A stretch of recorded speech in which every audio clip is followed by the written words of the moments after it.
ನಮಸ್ಕಾರ ಗೆಳೆಯರೇ, ಇವತ್ತು ನಮ್ಮ ಬೆಂಗಳೂರಿನ ಪರಿಸ್ಥಿತಿಯನ್ನು ನೋಡ್ತಾ ಇದ್ರೆ ನಿಜಕ್ಕೂ ಎದೆ ನಡುಗುವಂತಿದೆ. ಸಿಲಿಕಾನ್ ಸಿಟಿ ಅಂತ ಕರೆಸಿಕೊಳ್ಳುವ ನಮ್ಮ ಈ ಊರು ಈಗ ಅಕ್ಷರಶಃ ಬೆಂಕಿ ಇಲ್ಲದ ಒಲಿಯಂತಾಗಿದೆ. ಹೌದು, ಅಮೆರಿಕ ಮತ್ತು ಇರಾನ್ ನಡುವೆ ನಡೀತಾ ಇರುವ ಆ ಭೀಕರ ಯುದ್ಧ ಎಲ್ಲೋ ಸಾವಿರಾರು ಮೈಲಿ ದೂರದಲ್ಲಿರಬಹುದು. ಆದರೆ ಅದರ ಬಿಸಿ ಮಾತ್ರ ನೇರವಾಗಿ ನಮ್ಮ ಅಡುಗೆ ಮನೆಗೆ ತಟ್ತಾ ಇದೆ. ಕಳೆದ ಒಂದು ವಾರದಿಂದ ಇಡೀ ದೇಶದಲ್ಲಿ ಗ್ಯಾಸ್ ಸಿಲಿಂಡರ್ ಬೆಲೆ ಏರಿಕೆ ಒಂದೆಡೆಯಾದ್ರೆ ಈಗ ಸಿಲಿಂಡರ್ ಸಿಗುವುದೇ ಅಪರೂಪವಾಗ್ಬಿಟ್ಟಿದೆ. ನಮ್ಮ ಬೆಂಗಳೂರಿನಲ್ಲಿ 99% ಜನ ಅಡುಗೆಗೆ ಸಂಪೂರ್ಣವಾಗಿ ಗ್ಯಾಸ್ ಮೇಲೆ ಅವಲಂಬಿತವಾಗಿದ್ದಾರೆ.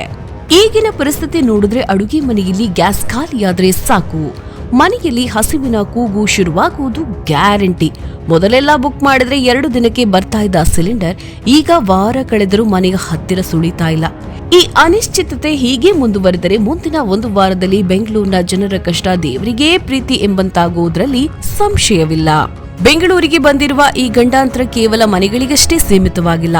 ನಾವೆಲ್ಲ ಪ್ರತಿದಿನ ಅವಲಂಬಿಸುವ ಹೋಟೆಲ್ಗಳ ಪರಿಸ್ಥಿತಿ ಇನ್ನೂ ದಾರುಣವಾಗಿದೆ. ನಮ್ಮ ಬೆಂಗಳೂರಿನ ಅದೆಷ್ಟೋ ಜನ ಐಟಿ ಉದ್ಯೋಗಿಗಳು ಮತ್ತು ದೂರದ ಊರುಗಳಿಂದ ಬಂದು ಇಲ್ಲಿ ನೆಲೆಸಿರುವ ಯುವಕರು ದಿನಾ ಬೆಳಿಗ್ಗೆ ಎದ್ದ ತಕ್ಷಣ ಹೋಗೋದು ಹೋಟೆಲ್ಗಳಿಗೆ.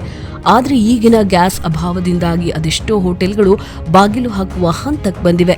ನೀವು ಗಮನಿಸಿರಬಹುದು, ಈಗಾಗಲೇ ನಗರದ ಅರ್ಧದಷ್ಟು ಸಣ್ಣ ಹೋಟೆಲ್ಗಳಲ್ಲಿ ಊಟದ ಸೌಲಭ್ಯ ನಿಲ್ಲಿಸಿ ಕೇವಲ ಟೀ ಮತ್ತು ಕಾಫಿಗೆ ಮಾತ್ರ ಸೀಮಿತಗೊಳಿಸಿದ್ದಾರೆ.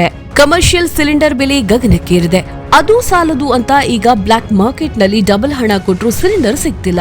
ಹೋಟೆಲ್ ಮಾಲೀಕರು ಅಸಹಾಯಕರಾಗಿ ಕೈ ಚೆಲ್ತಾ ಇದ್ದಾರೆ.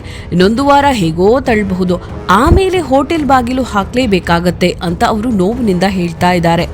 ಇದು ಹೀಗೆಯೇ ಮುಂದುವರೆದರೆ ಹೊಟ್ಟೆಪಾಡಿಗಾಗಿ ಬೆಂಗಳೂರಿಗೆ ಬಂದವರು ಹಸಿವಿನಿಂದ ಬೆಂಗಳೂರು ಖಾಲಿ ಮಾಡಬೇಕಾದ ಅನಿವಾರ್ಯತೆ ಎದುರಾಗಲಿದೆ. ಕೆಲವರ ಪ್ರಕಾರ ಬೆಂಗಳೂರು ಕೊರೋನಾದಂತಹ ಬಿಕ್ಕಟ್ಟನ್ನು ಮತ್ತೆ ಎದುರಿಸಲಿದೆ ಅಂತಲೇ ಹೇಳಲಾಗ್ತಾ ಇದೆ. ಬೆಂಗಳೂರಿನ ಜನ ಮತ್ತೆ ಹಳ್ಳಿ ಕಡೆ ಮುಖ ಮಾಡುವ ದಿನ ಹತ್ತಿರವಿದೆ ಅಂತಂದ್ರೆ ತಪ್ಪಾಗ್ಲಿಕ್ಕಿಲ್ಲ. ಇನ್ನು ಯುದ್ಧದ ವಿಚಾರಕ್ಕೆ ಬಂದ್ರೆ ಅಲ್ಲಿ ಇರಾನ್ ಇಸ್ರೇಲ್ನಲ್ಲಿ ಕ್ಷಿಪಣಿಗಳು ಸಿಡಿತಾ ಇದ್ರೆ ಇಲ್ಲಿ ನಮ್ಮ ಅಡುಗೆ ಮನೆಯ ಬಜೆಟ್ ಸಿಡಿತಾ ಇದೆ. ಯುದ್ಧ ಶುರುವಾದ ಹೊಸತರಲ್ಲಿ ನಮ್ಮ ದೇಶದ ಕೇಂದ್ರ ಸಚಿವರು ಭರವಸೆಯ ಮಾತುಗಳನ್ನ ಆಡಿದ್ರು. ಅಂತಾರಾಷ್ಟ್ರೀಯ ಮಟ್ಟದಲ್ಲಿ ಏನೇ ಬದಲಾವಣೆಯಾದ್ರೂ ನಮ್ಮ ದೇಶದಲ್ಲಿ ಗ್ಯಾಸ್ ಮತ್ತು ಪೆಟ್ರೋಲ್ ವ್ಯತ್ಯಯ ಆಗದಂತೆ ನೋಡಿಕೊಳ್ತೇವೆ ಅಂತ ದೊಡ್ಡದಾಗಿ ಹೇಳಿಕೆಯನ್ನ ನೀಡಿದ್ರು. ಆದ್ರೆ ಈಗ ನೋಡಿದ್ರೆ ಅವರ ಮಾತುಗಳೆಲ್ಲ ಉಲ್ಟಾ ಹೊಡೆದಿವೆ. ಜನಸಾಮಾನ್ಯರ ಸಂಕಷ್ಟ ಕೇಳುವವರೇ ಇಲ್ಲದಂತಾಗಿದೆ. ಸಚಿವರು ನೀಡಿದ್ದ ಆ ಭರವಸೆಗಳು ಕೇವಲ ಹುಸಿ ಮಾತುಗಳು ಎನ್ನುವ ಪ್ರಶ್ನೆ ಈಗ ಪ್ರತಿಯೊಬ್ಬ ಬೆಂಗಳೂರಿಗನ ಮನಸ್ಸಿನಲ್ಲಿ ಮೂಡ್ತಾ ಇದೆ. ದಿನದಿಂದ ದಿನಕ್ಕೆ ಯುದ್ಧದ ತೀವ್ರತೆ ಹೆಚ್ಚಾಗ್ತಿದೆಯೇ ಹೊರತು ಶಾಂತಿಯ ಮುನ್ಸೂಚನೆ ಎಲ್ಲೆಲ್ಲೂ ಕಾಣ್ತಿಲ್ಲ. ಇದರ ನೇರ ಪರಿಣಾಮ ನಮ್ಮ ಸಾರಿಗೆ ಮತ್ತು ಆಹಾರ ಪದಾರ್ಥಗಳ ಮೇಲೆಯೂ ಬೀರಲಿದೆ ಎಂಬ ಭಯ ಎಲ್ಲರಲ್ಲೂ ಕಾಡ್ತಾ ಇದೆ. ಈ ಸಮಯದಲ್ಲಿ ನಾವು ಯೋಚಿಸಬೇಕಾದ ಇನ್ನೊಂದು ಮುಖ್ಯ ವಿಷಯ ಏನಂತಂದ್ರೆ ಪರ್ಯಾಯ ಮಾರ್ಗಗಳು. ಬೆಂಗಳೂರಿನಂತಹ ಕಾಸ್ಮೋಪಾಲಿಟನ್ ನಗರದಲ್ಲಿ ಎಲ್ಲರೂ ಎಲೆಕ್ಟ್ರಿಕ್ ಸ್ಟವ್ ಅಥವಾ ಇಂಡಕ್ಷನ್ ಕಲೆಕ್ಷನ್ಗೆ ಮೊರೆ ಹೋಗಲು ಸಾಧ್ಯವಿಲ್ಲ. ಕರೆಂಟ್ ಬಿಲ್ ಕೂಡ ಆಕಾಶ ಮುಟ್ತಾ ಇರುವಾಗ ಜನಸಾಮಾನ್ಯರು ಎಲ್ಲಿಗೆ ಹೋಗ್ಬೇಕು? ಹಳ್ಳಿಯಲ್ಲಾದ್ರೆ ಅಷ್ಟೋ ಇಷ್ಟೋ ಕಟ್ಟಿಗೆ ಒಲೆ ಹಚ್ಚಿ ಅಡುಗೆಯನ್ನ ಮಾಡ್ಕೊಳ್ಬಹುದು. ಆದ್ರೆ ನಮ್ಮ ಸಿಟಿಗಳಲ್ಲಿ ಆ ಪರಿಸ್ಥಿತಿ ಇಲ್ವಲ್ಲ. ಬೆಂಕಿ ಇಲ್ಲದ ನಗರವಾಗಿ ಬೆಂಗಳೂರು ಮಾರ್ಪಾಡ್ತಾ ಇರೋದು ನಿಜಕ್ಕೂ ಆತಂಕಕಾರಿ ವಿಷಯ.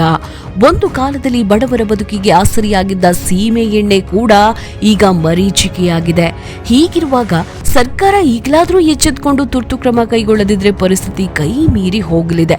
ಇದು ಕೇವಲ ಗ್ಯಾಸ್ ಕೊರತೆಯಲ್ಲ, ಇದು ಹಸಿವಿನ ಪ್ರಶ್ನೆ, ಇದು ಬೆಂಗಳೂರಿನ ಅಸ್ತಿತ್ವದ ಪ್ರಶ್ನೆಯಾಗಿದೆ. ಇನ್ನು ಮುಂದಿನ ಹಂತದಲ್ಲಿ ಈ ಗ್ಯಾಸ್ ಕೊರತೆಯಿಂದಾಗಿ ಅಗತ್ಯ ವಸ್ತುಗಳ ಬೆಲೆ ಕೂಡ ಗಗನಕ್ಕೆ ಏರುವ ಸಾಧ್ಯತೆ ಇದೆ. ಸಾರಿಗೆ ವೆಚ್ಚ ಹೆಚ್ಚಾದಂತೆ ಹಣ್ಣು, ತರಕಾರಿ ಮತ್ತು ಹಾಲಿನ ಬೆಲೆ ಕೂಡ ಏರಿಕೆಯಾಗುತ್ತೆ. ಬೆಂಗಳೂರಿಗೆ ದಿನನಿತ್ಯ ಸಾವಿರಾರು ಲಾರಿಗಳಲ್ಲಿ ಬರುವ ಸರಕುಗಳ ಪ್ರಮಾಣ ಕಡಿಮೆ ಕೂಡ ಆಗಬಹುದು. ಇದು ಮಧ್ಯಮ ವರ್ಗದ ಸಂಸಾರಗಳ ಮೇಲೆ ಗದಾಪ್ರಹಾರ ಮಾಡಿದಂತಾಗಲಿದೆ. ಹೋಟೆಲ್ ಮಾಲೀಕರು ಕೂಡ ಅಸಹಾಯಕತೆಯಿಂದ ದರ ಏರಿಕೆ ಮಾಡುವ ಸಂಭವವಿದೆ. ಗೆಳೆಯರೇ, ನಾವೆಲ್ಲರೂ ಈ ಸಂಕಷ್ಟದ ಸಮಯದಲ್ಲಿ ಬಹಳ ಜಾಗರೂಕರಾಗಿರಬೇಕು. ಮನೆಯಲ್ಲಿರುವ ಅಲ್ಪ ಸ್ವಲ್ಪ ಗ್ಯಾಸ್ ಅನ್ನು ಅತ್ಯಂತ ಮಿತವಾಗಿ ಬಳಸುವುದು ಕೂಡ ಅನಿವಾರ್ಯವಾಗಿದೆ. ಸಾಧ್ಯ ಆದಷ್ಟು ಪರ್ಯಾಯ ಇಂಧನಗಳ ಬಗ್ಗೆ ಯೋಚಿಸೋಣ.